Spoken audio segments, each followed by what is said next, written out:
Welcome, everybody, to episode 249 of Empty the Bench here on the Empty the Bench Podcast Network. That is Zan Bando. Yes, Nick Morgasen is not here this week.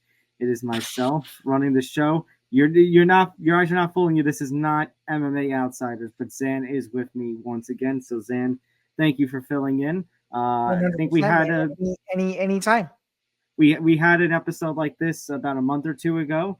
It was good then, and, well, I'm expecting the same this time around. Yeah, I'm expecting the same this time around too. And again, as I just alluded to, it's always a pleasure. We have very good chemistry on all the other things we do. So to fill in for an all sports show that isn't my own all sports show is always a good time, and to be able to do it with you is even cooler. And to be able to do it for a second time on a little bit of a quieter week this week, it just worked out perfectly. And again, I'm glad to be here 100%.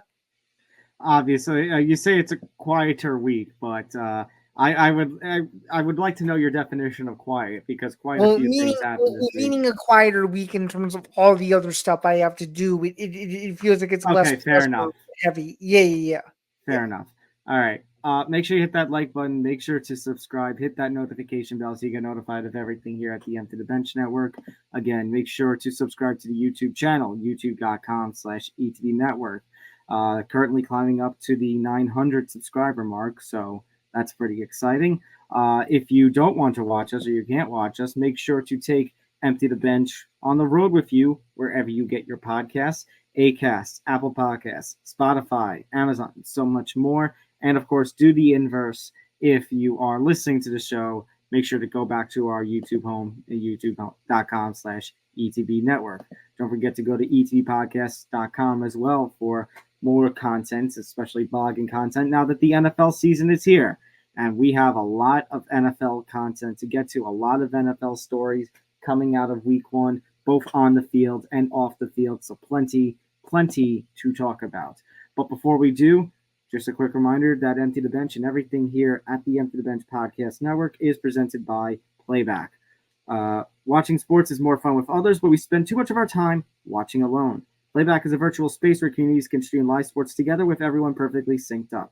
Creators can hop on stage, deliver their own play-by-play analysis and commentary, and invite viewers up for Q&A. Playback makes watching sports fully interactive and a social experience. From playing fantasy sports, repping your favorite players and teams, and watching with the commentators and communities you care about, win or lose, sports are best enjoyed together. So join our community by going to playback.tv/ETB Network to find out more, including our live stream schedule. We had Sunday night and Monday night football. We actually managed to get those up in time to do little live reactions to those. I was not a part of those. Nick Morgasen was, however. I believe the tentative plan right now is that Zan, you, Grant Winsauer, who is our NFL blog contributor, and Nick will be on the call on Sunday night for the Chicago Bears-Houston Texans Sunday night football game. We have Fight Study coming up. That's going to be tomorrow, Thursday the 12th, time to be announced. So yeah, plenty of exciting things going on with Playback. So thank you to our friends over there. And again, playback.tv/ETB Network. Make sure to go to that link and hit join and become a member of our community. It takes maybe 30 seconds at most of your time, if not 20. Literally. So, and then you can join us all for all the fun on that platform. All right, let's get right into the show. Big stories to talk about. We have Dak Prescott and his contract. We've got Jordan Love and the injury that he suffered. Tyreek Hill, big controversy off the field with him. Deshaun Watson hit with another lawsuit. Plenty of NFL week one on the field to talk about as well. A little bit of pieces here and there from the other sports. Jamal Murray getting an extension, the end of the career of the legendary Alex Morgan. And, of course, since Zan and I are both here, host of the MMA Outsiders, we would be remiss if we did not mention UFC 306 at the Sphere this weekend. But for sure. But I got a little ahead of myself with that first banner on the video side. And right now, Zan, the only thing I can say is... Cowboy. How about Cowboy? Yeah, very... No, I'm not done. Hold on. I think we got to do it a few times. We got to do it a few times considering all the money that Mr. Prescott is now going to be making.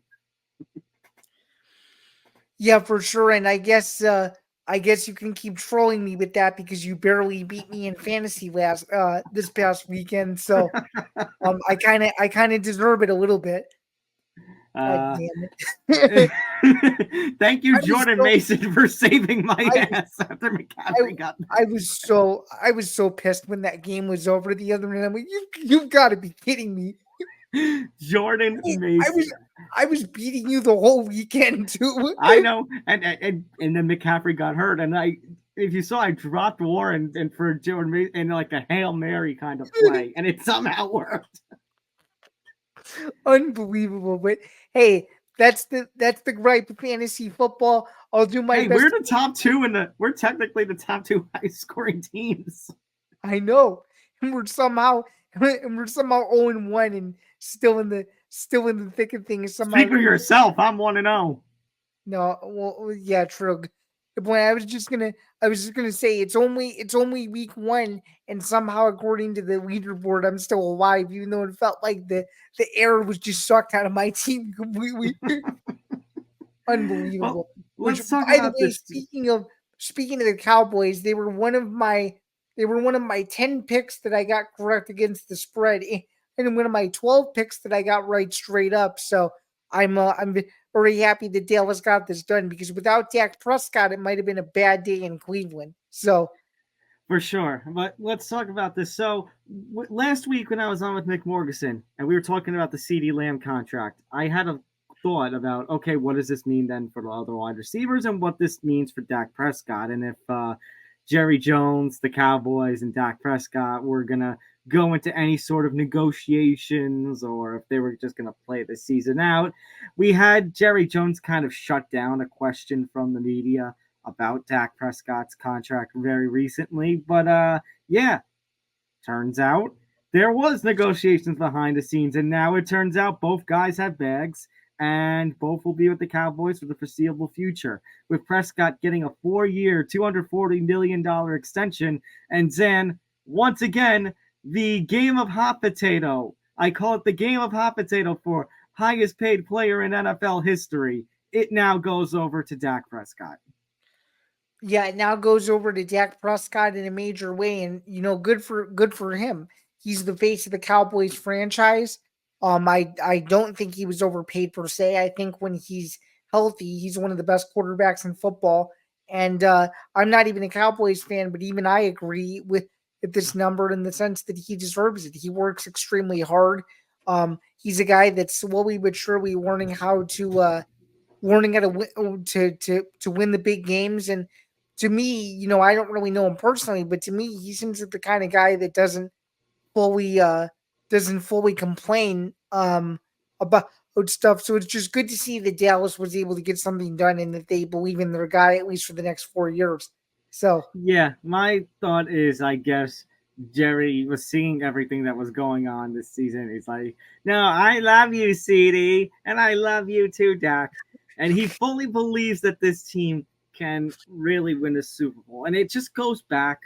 I mean, San, I know why you're saying this. Some of the things that you're saying, that's because if you look at some of the comments from either Cowboys Nation or just NFL Nation, kind of laughing at this, saying that Dak doesn't deserve the money.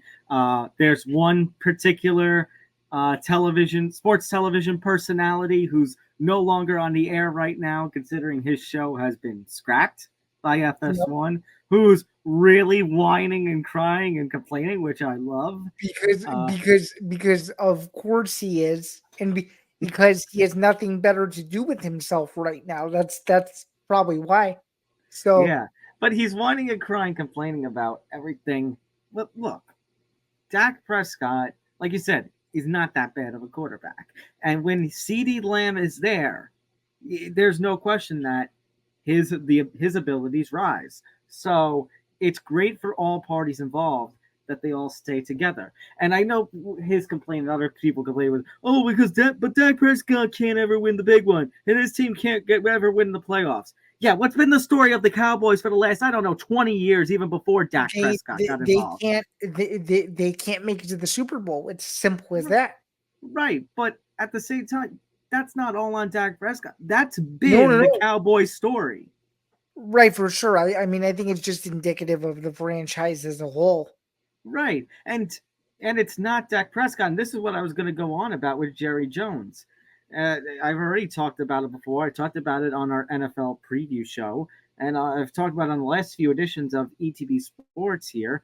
But when Jerry Jones said he was all in on this Cowboys team, and then what was his biggest move in the offseason? Getting Ezekiel Elliott to rejoin the team. Now Zeke had a decent day on the field in day one against the Browns, but and Ezekiel Elliott, no disrespect to him, but Ezekiel Elliott's old. So right.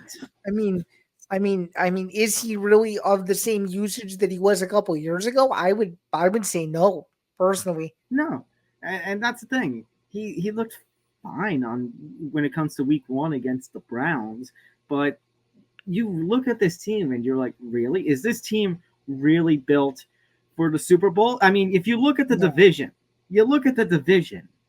it's clearly going to win the division. It's either going to be them or the Eagles. And if the Eagles somehow win the division, the Cowboys are going to get a wild card seed. It's going to be a playoff team. Yeah, and the Cowboys might even win the wild card game, depending on who they play, regardless of if they have to go on the road. Right. So my point is, everyone can bitch and moan all they want with this Dak Prescott deal. And I'm saying this as a Giants fan.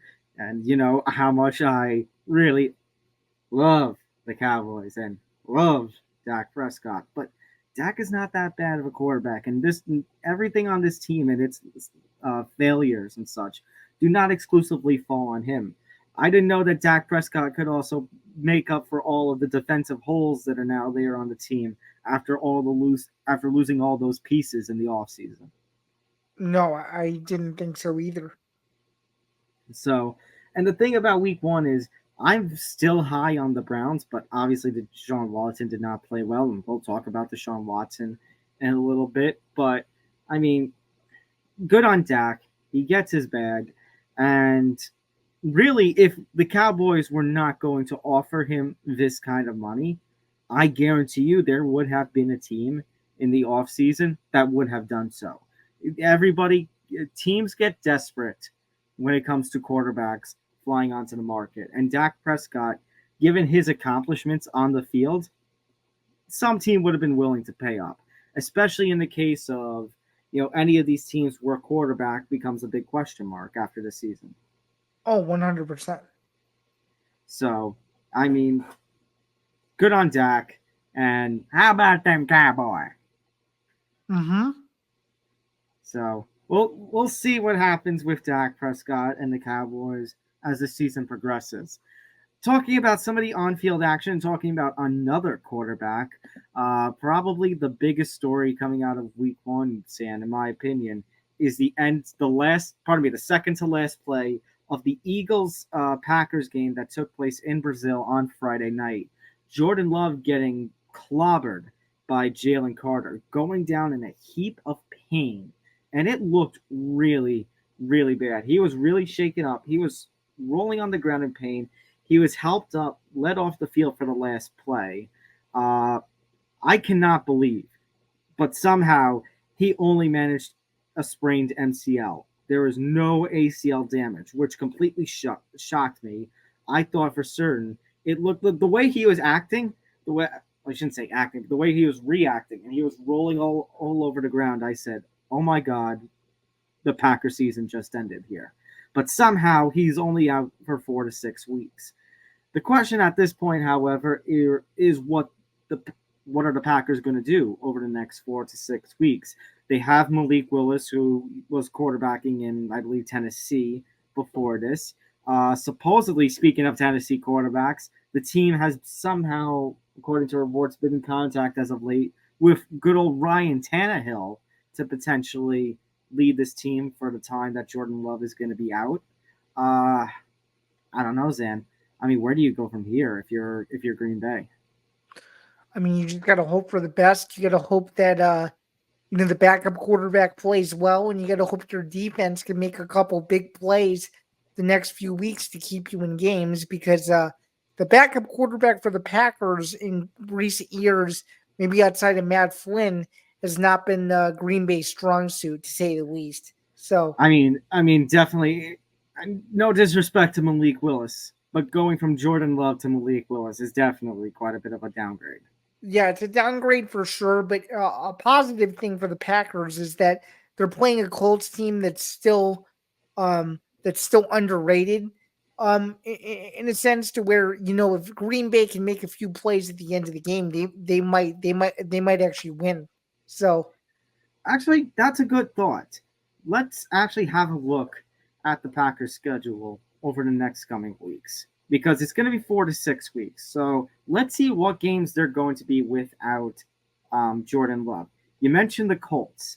But the Colts, Zan, actually gave their competition last week a little bit of a run for their money. The Colts were playing the Texans last week, and the Texans actually only managed to win 29-27, and they were playing. The Colts were actually leading, I think, at half. mm-hmm. So I wouldn't completely say that's a easy matchup, but I agree that the Packers should win if Malik Willis or Ryan Tannehill at this point, you never know, manages to play decent football. Yeah, and that's literally all they have to do. Like even if Ryan Tannehill plays and throws maybe an interception, maybe even two, as long as the defense bails them out. I mean, let's be honest. I don't think Anthony Richardson has shown his true potential, but I think going into Lambeau, no matter who the quarterback is on the other side, is easier said than done. So, that's I mean, that's a if good the point. I game, forgot about. because you have to remember, if the game was at Lucas Oil, I would be more than high on the Colts, but I think going to Lambeau is a totally different story. So, And that's actually something I forgot about. That actually is a good point. This is going to be the Packers' home opener, so playing in that frozen tundra is going to be a hell of an experience if you're Indianapolis. Meanwhile, yeah, and it's not and it's not like it's going to be cold or anything, but playing in Lambeau, regardless of time of year, is a hostile environment. So after that, they go over to Tennessee for Week 3 to play the Titans. I that's a mean, the winnable. Tennessee That's a winnable game, I would think.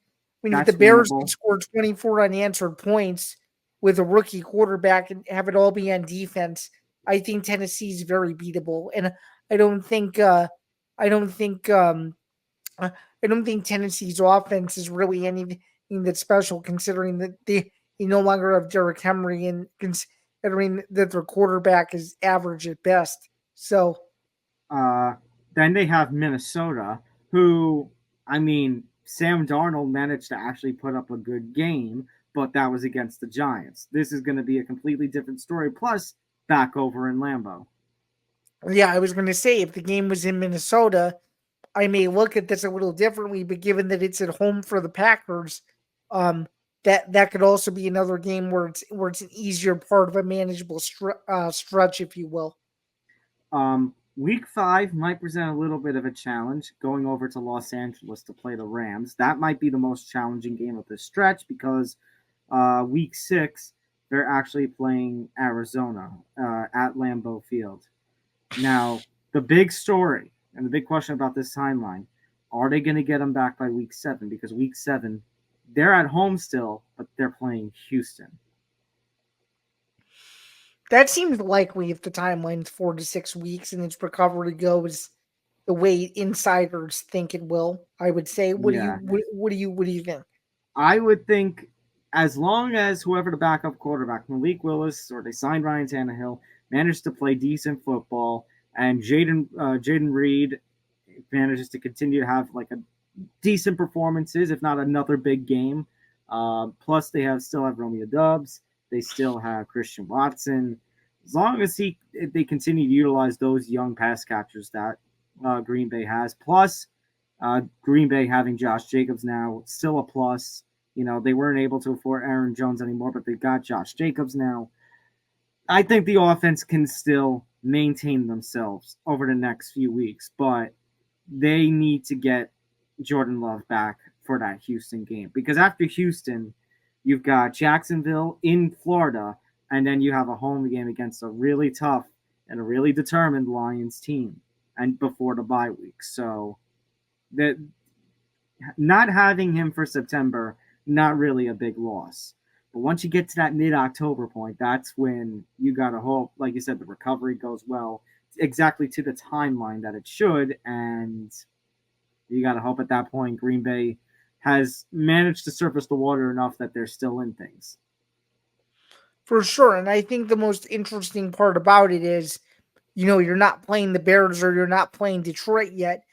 No disrespect to Minnesota, but you're playing the bottom of the barrel in the NFC North. I'm not saying this was all part of a plan or anything, but I am saying to have Jordan Love go down at this point in the season versus between weeks 8 and Thanksgiving. If you're a Packers fan and want to take the short end of the stick, I think the Packers got a little lucky given the timeline as to when this fell, and I'm sure you'd probably agree. Oh, not even lucky in terms of when this fell. I mean, yeah, it definitely helps that it happened in the beginning part of the season with that kind of schedule. But, I mean, again, the way he reacted, I was like, he's going to be out for a while, if not for all of this season. So, I mean, fortunate enough for the Packers that this is the only damage. And, I mean, as far as Jalen Carter getting death threats from, people around the NFL. That's great. You have to remember Jalen Carter's only in his second season, so that's what makes it even more devastating. It's not like he intended to do it. I know Jalen Carter has had some off the field controversy back in the college days, but I mean, it was an injury, but it was on a football play. This was on a football play. Crap happens in this game. Like, injuries happen. I mean, at the end of the day, it is what it is, and this is where we're going to see if the Packers can really fight through adversity or not. Losing their major starter, because this to the quarterback, no matter what anybody says, the quarterback is the most important position on the football team. If you don't have a competent quarterback, in my opinion, that can at least put up 190 to 200 yards a game and keep you in the game, then you're not going to be very good. And this is no dig at your favorite team, but I'm just saying, if you don't have a quarterback, you're not going to be good. And no one knows that better than me, because the Bears have been a quarterback carousel for my entire lifetime. So, you should also page Cleveland in that regard, considering the number of quarterbacks they've had since the team was reactivated in 1999. I know. one bad quarterback after another. You heard of Tim Couch or Spurgeon Wind or any of those guys? They haven't had. I mean, before Baker Mayfield, their last winning season Pro Bowl quarterback was what, like 2007? Yeah. with Brian Hoyer or something like that.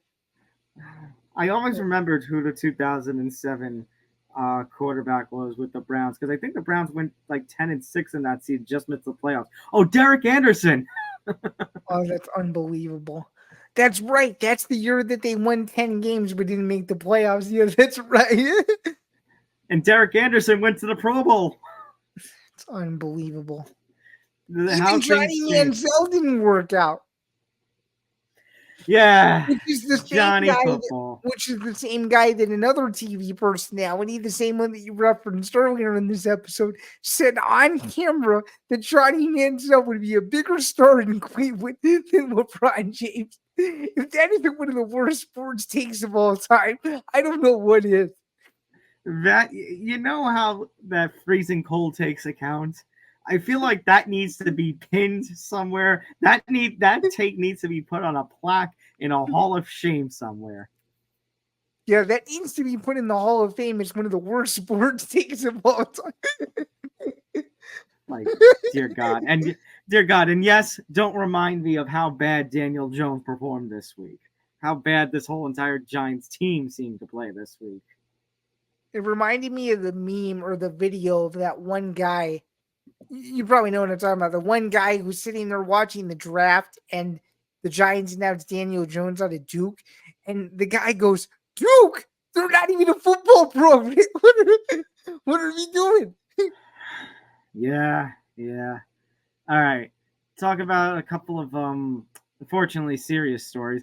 We will talk about the Browns in one regard and their quarterback and a serious story in just a second. But the other big story coming out of Sunday for Week 1 was Tyreek Hill actually being detained before the matchup the Dolphins were going to have against the Jaguars. Tyreek. It's just downright disappointing to see what transpired. But please continue. Okay, Tyreek Hill. Reports started service around 11 o'clock. Tyreek Hill was being detained while on the road, on his way over to the matchup. Basically, was being cited. They actually have the citation out now. Apparently, it was like a visually. Hold on, let me get the exact verbiage from the speeding tickets. Was cited for speeding at a, quote, visual estimation of 60 miles per hour, according to his citation. Here it is, in addition to a seatbelt violation. There's a police officer since that incident was put on desk duty. He is looking to get back onto actual, line of duty. Meanwhile, Tyreek Hill's, I believe it's his agent. It's his agent. Basically called on to the Dan Levitard show, and basically said that he thinks the police officers involved should be fired. Body cam footage is out, but I will be honest, I did not get the opportunity in my day to watch the footage. I don't know if you got the opportunity. I didn't, but the saddest part, which is the part that's clipped over and over again, is where and it hit me a little differently. He goes, I'm just a black man in America with a really nice car. What do you want? What do you want me to do?" So that's the part that was like, I don't know, man. Something about it seemed fishy, and the worst part is when they basically told him, "You do what you're told, and you're not listening to us," is essentially what they said. When he basically followed every order in the book that they could.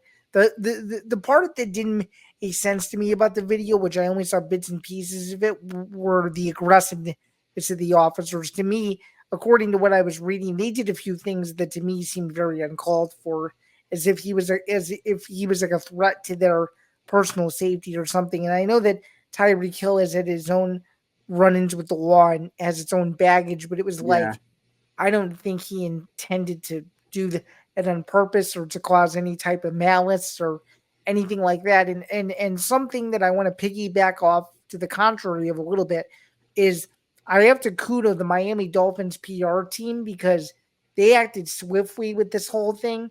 They were very transparent in their support of Tyreek Hill, Calais Campbell, and everybody involved.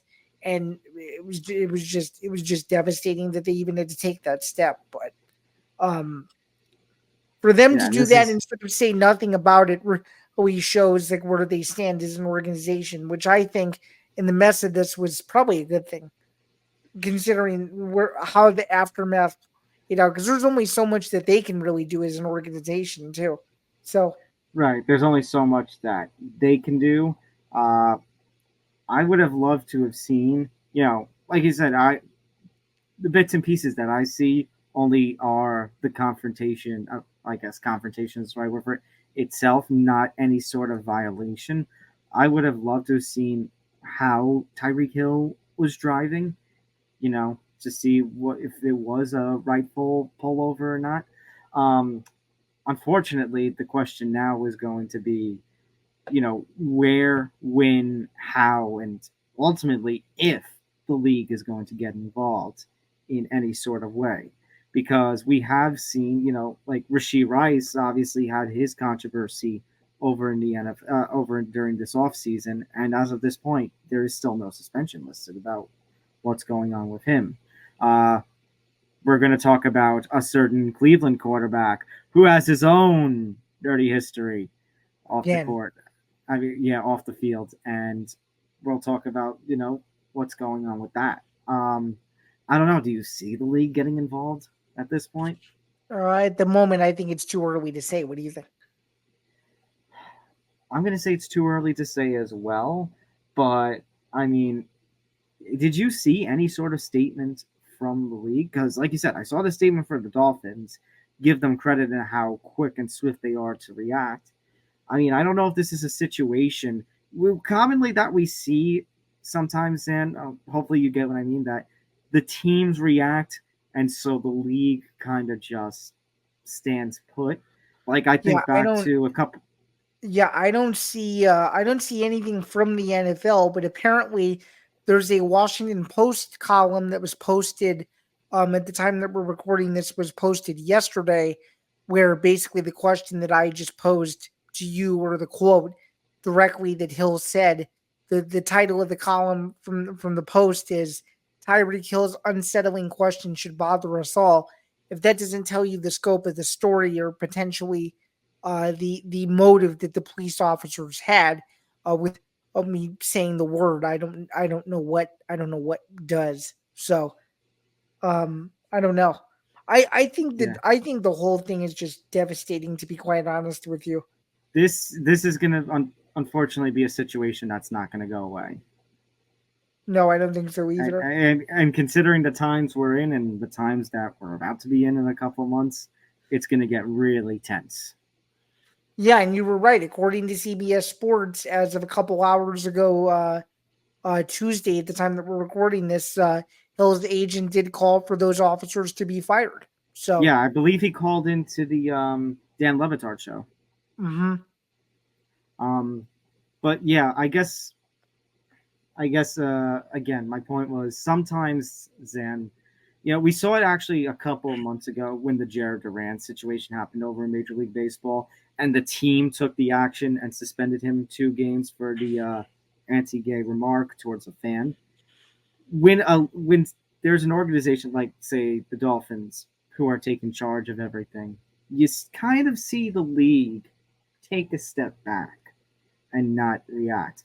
But also, this is the NFL, and you know how the NFL is, that once investigations are complete, there's always going to be something that gets handed down. Why? Because the Shield, which I think might be good transition over to the next story, the other off-the-field controversy that's actually just developing as the two of us are talking about. Let me try that again. The two of us are talking right now, and that is Deshaun Watson is now facing yet another lawsuit. I think he's just shy of 30 at this point. Jeez, being accused of sexual assault and battery while on a date in October of 2020.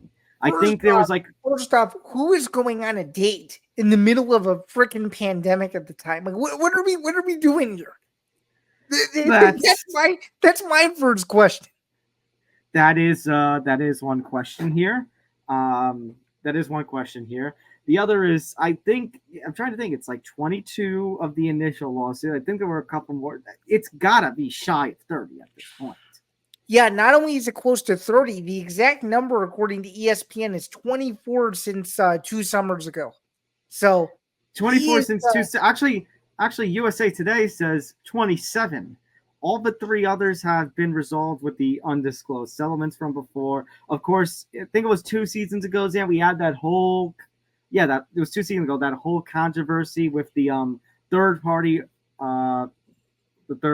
involved to determine the suspension for Deshaun Watson, which ultimately went to, I want to say it was about 12 games, or pardon me, it was 11 games.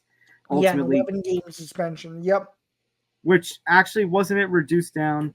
It was reduced down to 11. That they wanted the league wanted at least like a full year. The arbiter said something else, and it basically, I mean, Sam, when you take a look at some of the issues, like obviously we just talked about the Tyreek story, Deshaun Watson story is obviously apples and oranges, but when you think back to how you have situations like this, I mean, there was somebody there was a Cleveland Browns fan, I think it was, that I was following, who basically pointed out, all of Josh Gordon's substance abuse issues, and he's no longer in football. Deshaun Watson has all these civil lawsuits against him, sexual-based civil lawsuits against him. And here he is playing on one of the biggest contracts, probably the most overpaid quarterback in the NFL right now. Actually, check that. Overpaid player in the NFL right now. I would agree with that. So The urinating tree, Zan, one of my favorite YouTubers, uses the wheel of discipline as a means of talking about how the NFL goes about punishing players, and it's made fun of for a reason. And He's not you look, he's not wrong. But you have to remember he does have a little bit of a bias because his favorite team is the Pittsburgh Steelers. Steelers, yes, I know. Any chance he can crap on number 4, he will. So, hence I mean, but Zan, it's so bad to the point that now Browns fans are actually looking at the contract. Media members are looking at the contract to see if the Browns get any sort of out after the way he played against the Cowboys. It's unbelievable. You know it's bad when people in the Browns Twitter community are saying that after 35 years, they are officially no longer fans of the team. Wait, Zan, this gets even better. Thank you to my co-host Nick for sending this. There's actually tweets from the Fuzz and MLF Football where fans are basically speculating that there is an account on X, aka Twitter, of a individual going by the name of Leroy Bickerstaff, who people are believing that this is, it's a lot of tweets just defending Deshaun. Do you know where I'm going with this? That he's like an undercover version or something. It's a burner account. People are speculating he has a burner. Okay, here are some of the tweets from this Leroy Bickerstaff account. Quote, someone gets it. One game ain't nothing. Just wait till the O-line and play call stop holding four back from his greatness. Yup, but we're going to come on here and blame 4 when it's the offense as a whole. Give 4 no chance at success. That definitely sounds like something he would legitimately say, too.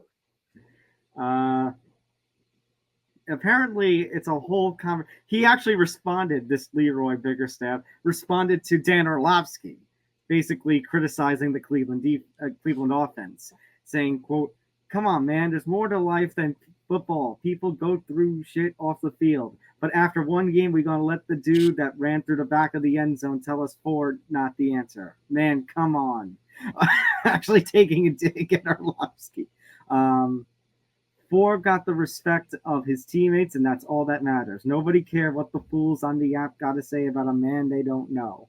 Yeah, you're right. This is all sounding like things that Deshaun would say. Why would I not be surprised that that's a burner account? I wouldn't be. It's either a burner account or the world's biggest Deshaun Watson fan. Oh, 100%. So, I mean, look, on one end, it's just one game.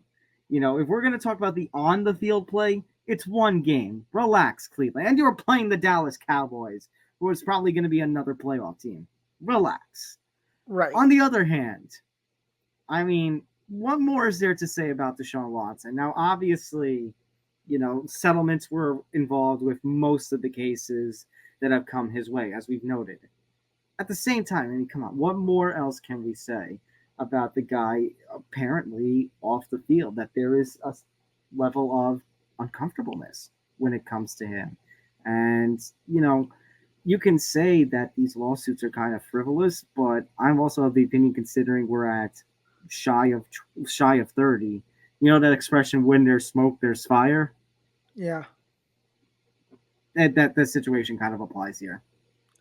And speaking of smoke versus fire, we have some breaking news within the last 20 minutes. Are you ready to hear what that breaking news is? Oh, no. It's NFL related. It is NFL related? Yeah. So according to ESPN PR, this is in my inbox, 20.5 million viewers watched the 49ers Jets game, the second most watched week 1 game in the ESPN era. Don't scare me like that. I thought it was going to be something really drastic. No, it's simply a ratings report about Monday Night Football. That's all. That's all. I mean, great on Monday Night Football, but I thought it was going to be something really drastic. I thought you were going to tell me Christian McCaffrey was going on the IR or something. No. If you had told me that, you would have seen a meltdown on this show. No, I bet, and I understand why too. So, But yeah, just going back to this with Deshaun Watson. I mean, Sam, I said it a couple of years ago when we were having all this controversy about the length of his suspension. If there was one day that Roger Goodell would probably want to take back in his tenure as NFL commissioner, and one day that kind of ruined the NFL in its future, it was the day that he saw the Ray Rice video and said 2 games. I do remember that. Ever since then, in my opinion, it has just been, when it comes, I feel like that incident has led to, that discipline in the NFL for players has become a meme, and it stretches to this point.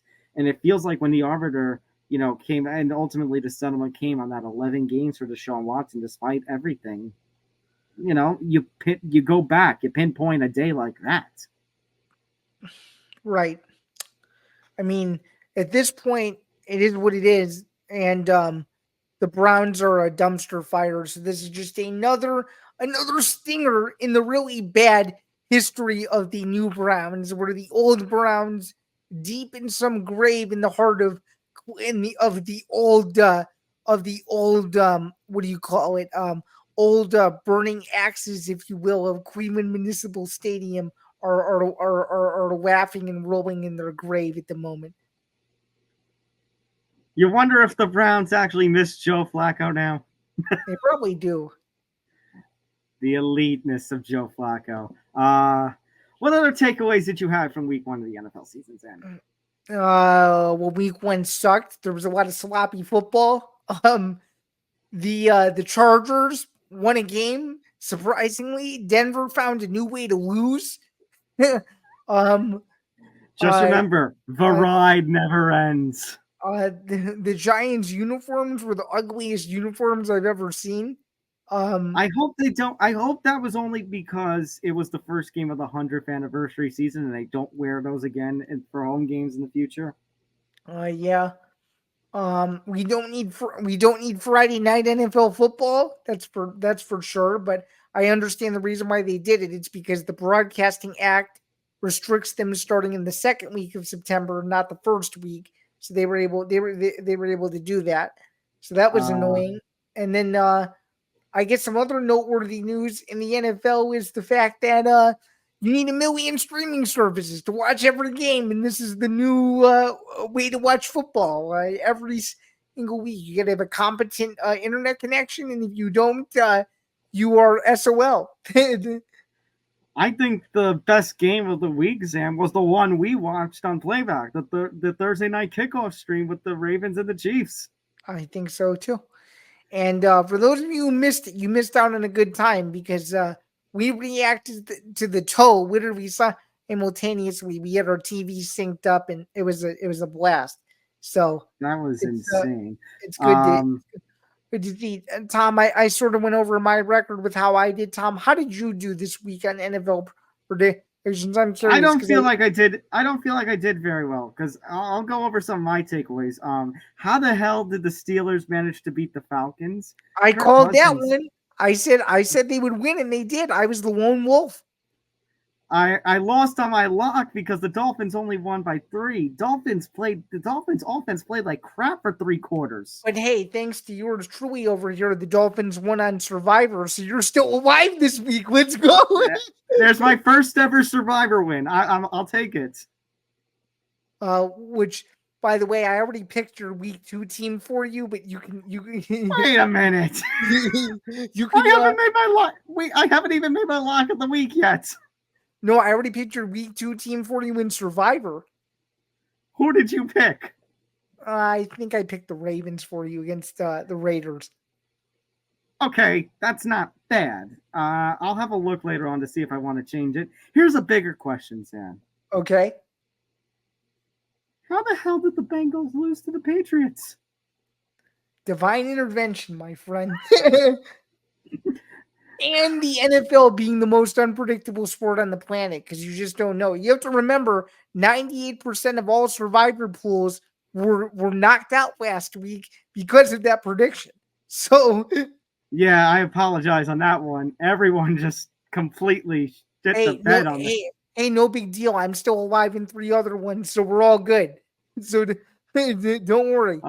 We've already had one massive blowout with the Saints and the Panthers, 47-10 in week 1. I mean, that's ridiculous. It is. I didn't think that Carolina could actually be worse than last season, but I might have been mistaken. Yeah, who knows? They might even lose every game. Imagine they go 0-17. It'd be something. The Bears won. No real thanks to Caleb Williams. 4 unanswered points by the defense. I'll take it. If this Bears team is going to be a run the ball defense team all year, I don't care if they win 3-0, 6-3, 13-10. As long as the Bears win every game they can, I'm happy over here. So I was gonna say no offense, but no help from Caleb Williams. It was all the defense and special teams. Hey, give the kid a break. It was only his first game.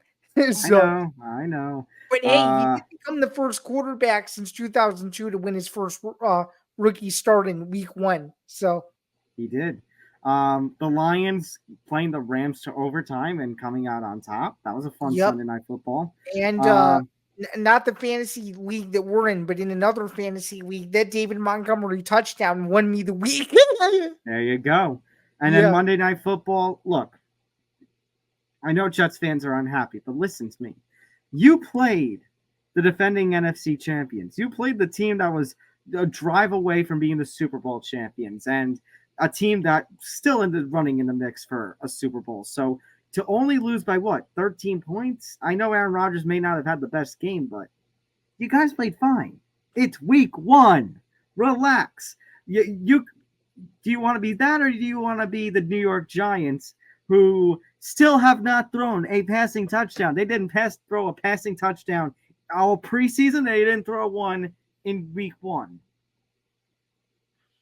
Right. And I guess another positive that you could look at from a Jets perspective is the fact that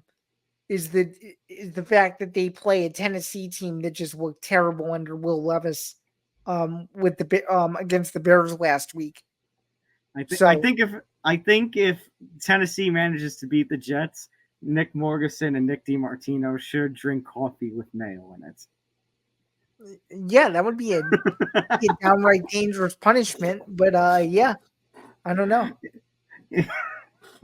That would be quite the sight. I don't know if I would actually make them do that, but I just find it hilarious that's all we talk about with the Titans is that man loves mayo. Right. We have some other news then that's coming outside of the NFL over in the NBA. It's sad we don't have Mr. NBA here, but Jamal Murray, 4-year, $208 million maximum contract extension with Denver. I mean, not much more that you could say other than the fact that Denver gets to keep their guy. This is the engine that makes this team run. They obviously won the NBA championship now 2 seasons ago, and they'll be in the running to win at least 1 or 2 more over the next 4 years, and he's going to be the guy that makes that offense do their thing and dominate the West for the next several years to come. And I don't want to hear any of the naysayers say that he isn't worth $208 million, because based on the Jamal Murray I saw in last year's playoffs, he deserves every penny of that. Well, don't tell me that I'm wrong about that, because I know I'm right. I mean, that's the thing. You want to consider, Jamal Murray, Jokic. I mean, they're the guys that lead this team. And, did it suck when they got eliminated when they did and the circumstance involving it last postseason? Yes. But the Nuggets are still a good team. The Nuggets are still going to be in the mix at the top of the Western Conference. So, I mean, I'm not worried. And Jamal Murray, you're right, gets a bag that is well-deserved. Yep. And not to mention the fact that with the Golden State Warriors, their uncertainty with what's going to happen with Steph Curry, Denver could be the new team in the West that everybody looks to as the benchmark for what a good team out of the Western Conference should look like moving forward. So I agree. Just don't let Pat hear you say that, because Pat's response would be no, I know. let's talk about, if we're going to talk about deservedness, let's talk about Alex Morgan, the women's soccer legend who recently announced her retirement, played her last game, was subbed out in the 13th minute, and received a standing ovation. I mean, I don't know if there's anything else that can be said, but Nope. just what a hell of a career. I would call her a trailblazer. I would call her a trailblazer too, and she's probably someone that and don't get me wrong, I don't want to sound like an arrogant idiot because this is one of the few sports I don't follow, but if she isn't someone that got you into women's sports at least a little bit, then I don't know what you're doing, because she is literally the definition of the role model for someone who wants to follow women's sports on a religiously regular basis that you would more than likely look up to. So congratulations to her and everything she's done. She obviously put Team USA on the map over the last several years, and obviously has done a lot of incredible things, both on the pitch and off of it. That's what I think is the most unique part, is she's one of those few soccer stars that we talk about in fighting a lot. There are those fighters that transcend cultural barriers. He's one of those people where if you don't even know much about soccer, you know when you hear the name Alex Morgan, it's like when you hear the name Mike Tyson, that you associate those two with boxing and women's soccer, respectively. So, I mean, Zan, just to run through some of the accomplishments, obviously led the United States to the Women's World Cup wins in 2015 and 2019, led them to the Olympic gold medal back in 2012 over in London.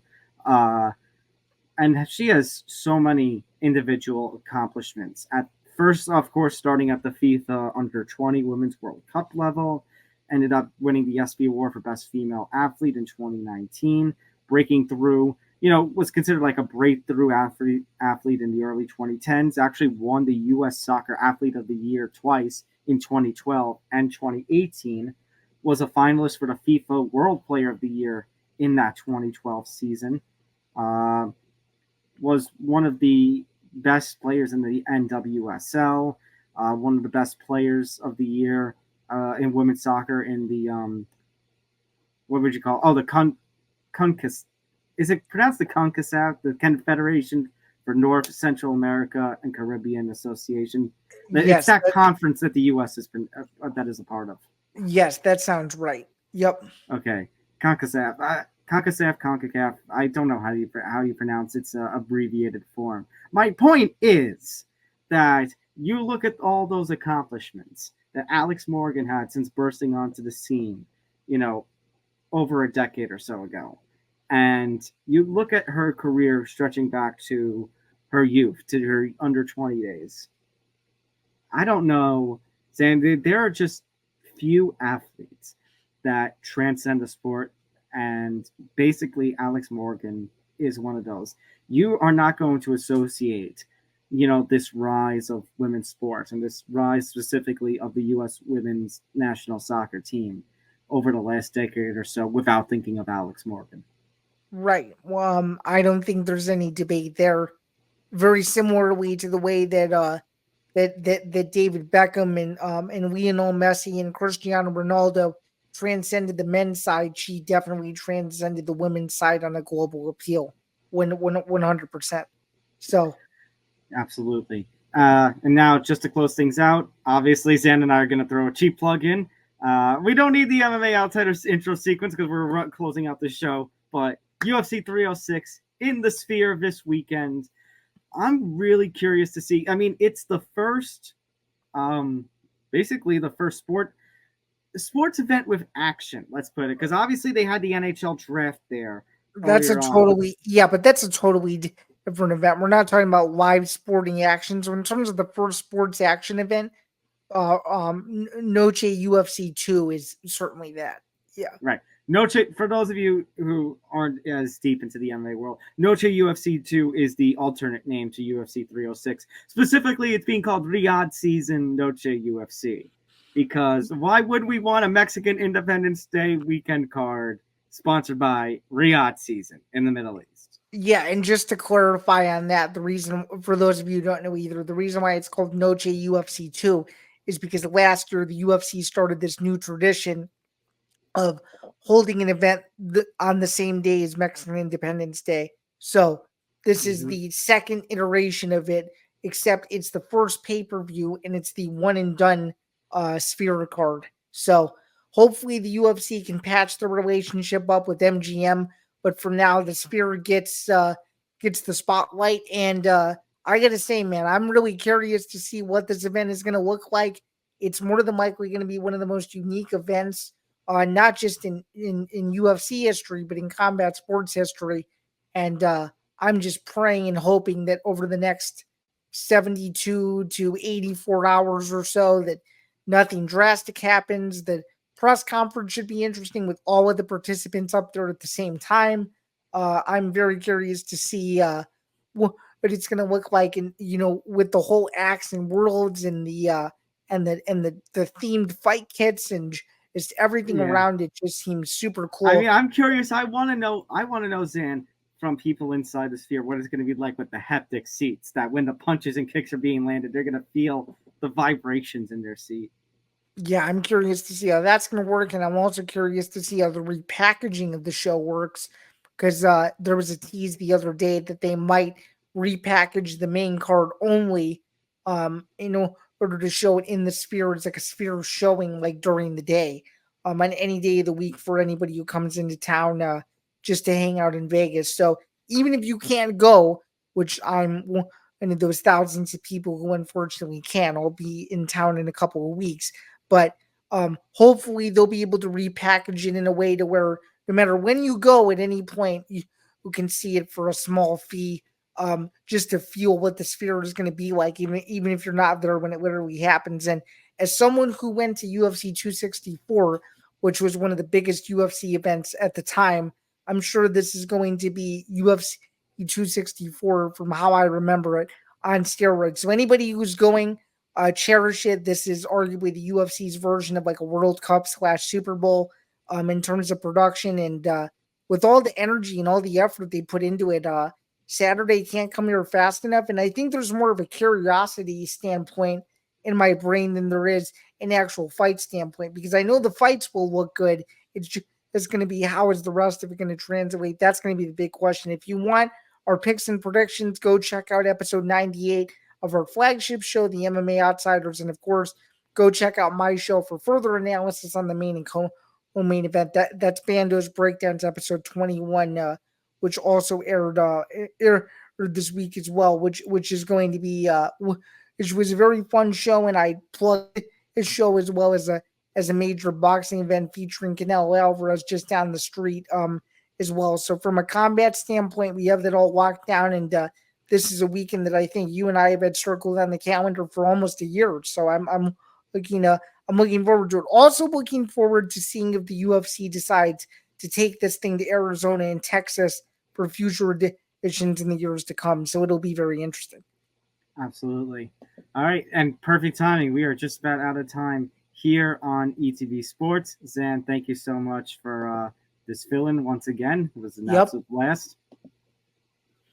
Yep. So just before we get out of here, be sure to like and subscribe. Obviously, we just hit the 875 mark, so we're getting closer and closer to that 1K number. So would really appreciate if you went over to the YouTube home and did the honors of liking, subscribing, hitting the notification bell. That way you don't miss episode 249. As well as every other show that is here across the network would be very much appreciated.